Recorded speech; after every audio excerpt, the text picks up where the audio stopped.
All right, Bannock County Commissioners are in session Tuesday, September 9th. On the agenda, we've got indigent business, but I don't see Chantel, so I'm guessing we're not there. So Nikki, an ag extension, come on up.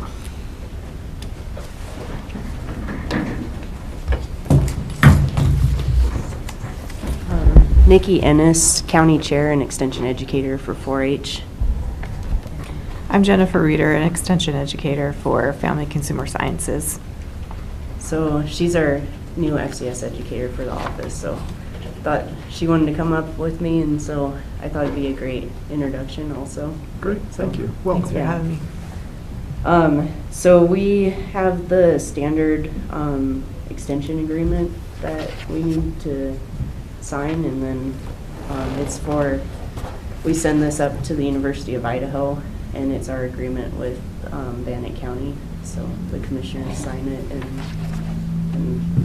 it just basically explains what our agreement is. Not the first time we've done this one. What? It's not the first time No, we've it's done this one. not. Yeah, we have to do it every year. Is this using the clerk's recommendation?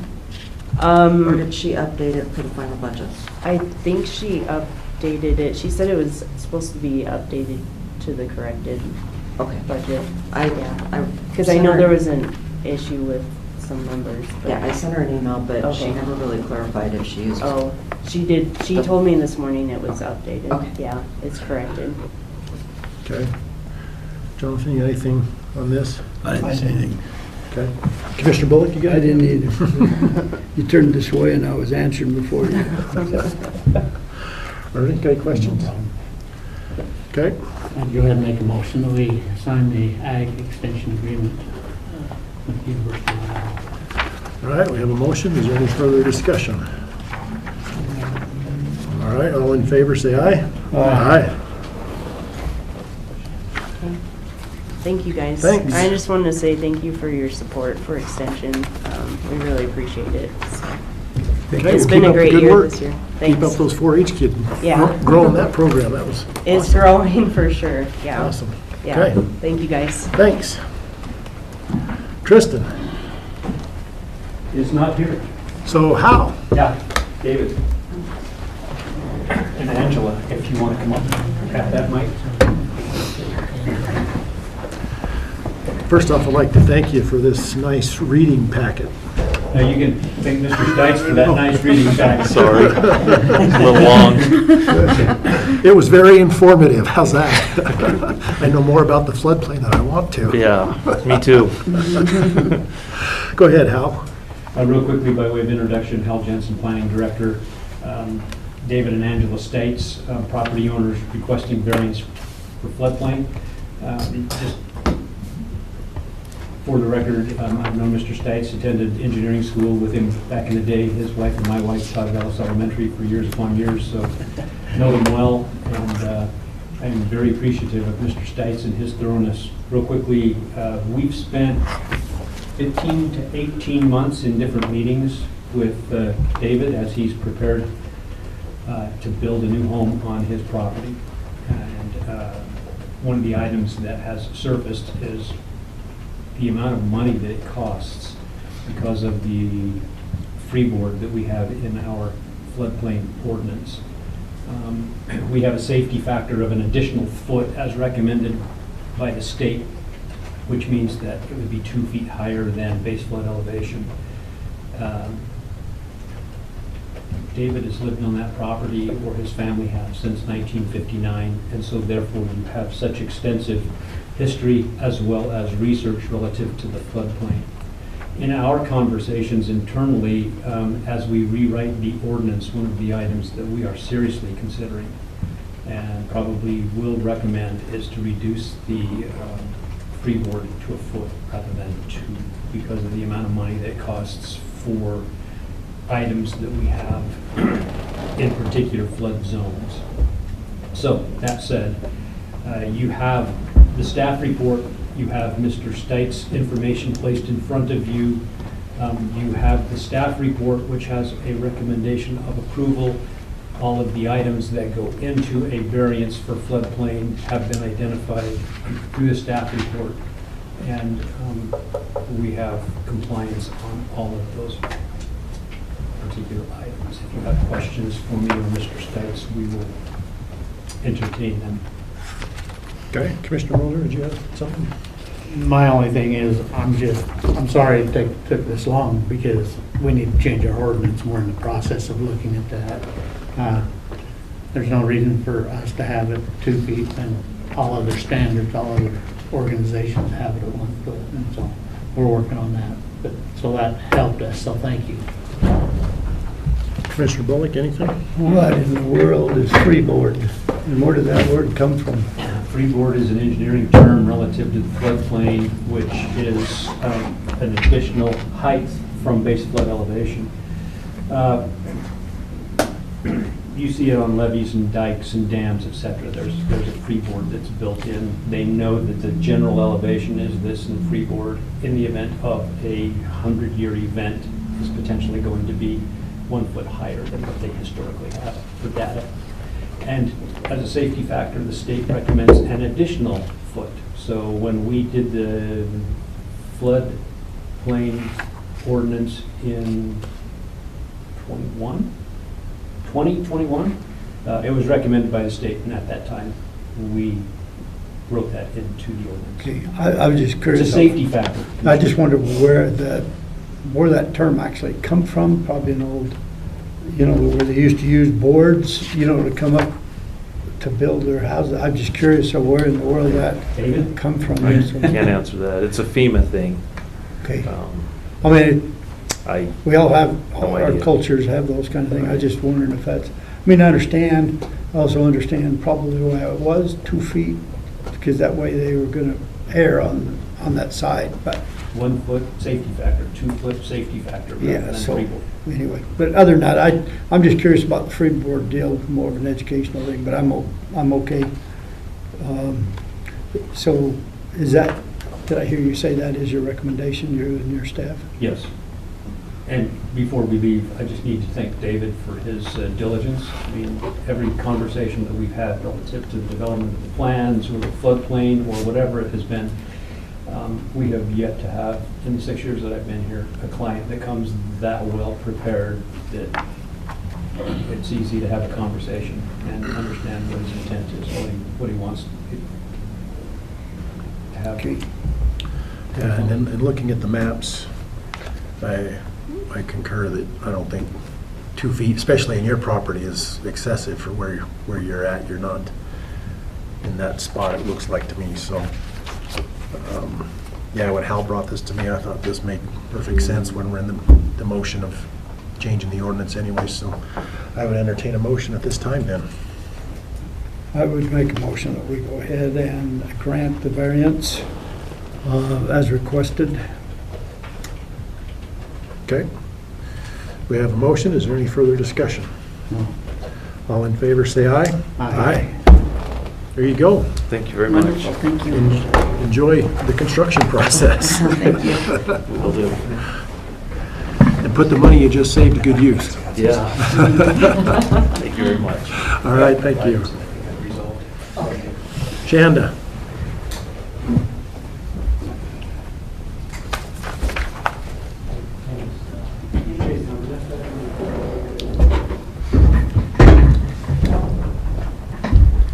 Shanda Bristol, Chief Procurement Officer, and I brought with me today, Dan Kendall, Facilities Director. we are here to talk to the board about a recommendation to award the janitorial services RFP. We've been before the board a couple times.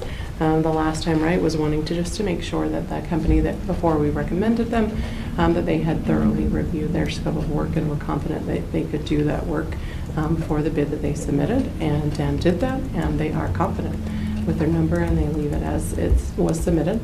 And with that, then we would like to recommend that the request for proposal for janitorial services be awarded to Boatman and Sons Cleaning in the amount of annually $118,089.60. Any questions? No, No. Okay. I would entertain a motion then. we go ahead and make a motion that we award the janitorial service request as proposed. We have a motion. All in favor, say aye. Aye. And I have some letters for her. Great, we'll get this contract over to them for review and signature, and it should be back before the board next week for finalization. Okay, thank you.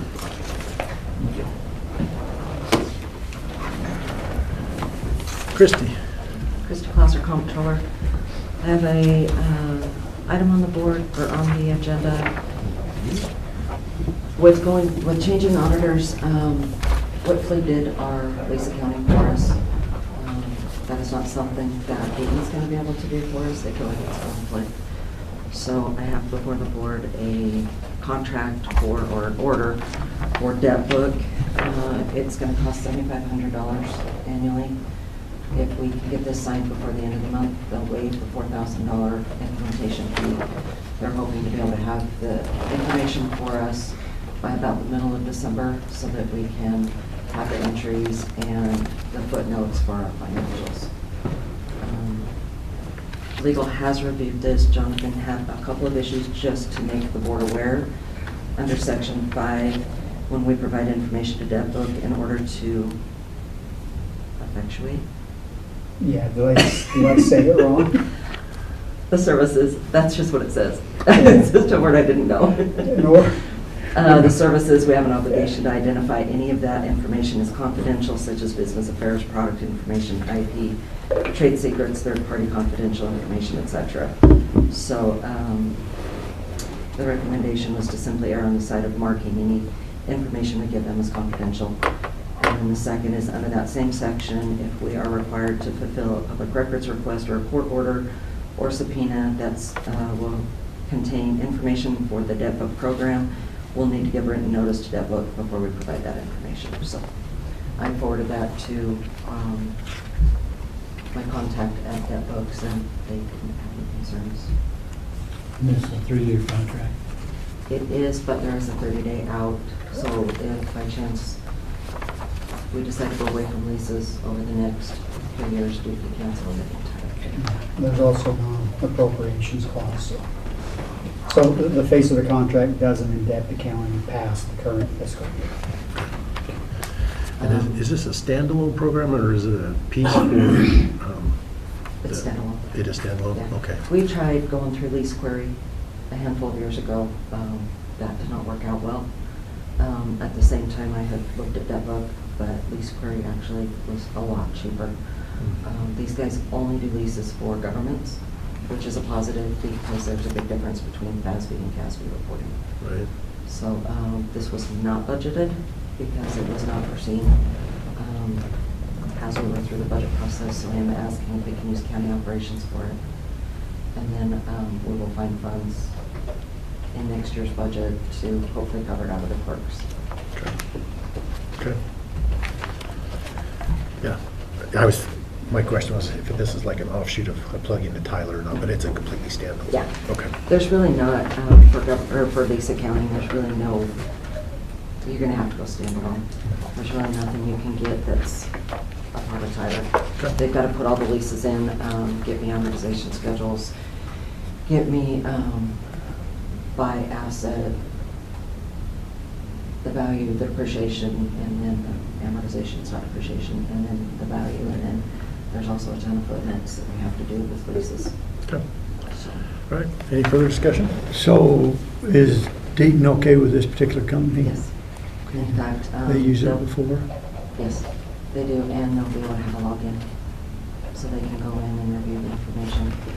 Dora did tell me that once we get all the information, because most lease companies don't do enterprise funds 100% the way they need to be, we'll have to do some tweaking to those entries, but he said we should be able to work that through in a couple of hours.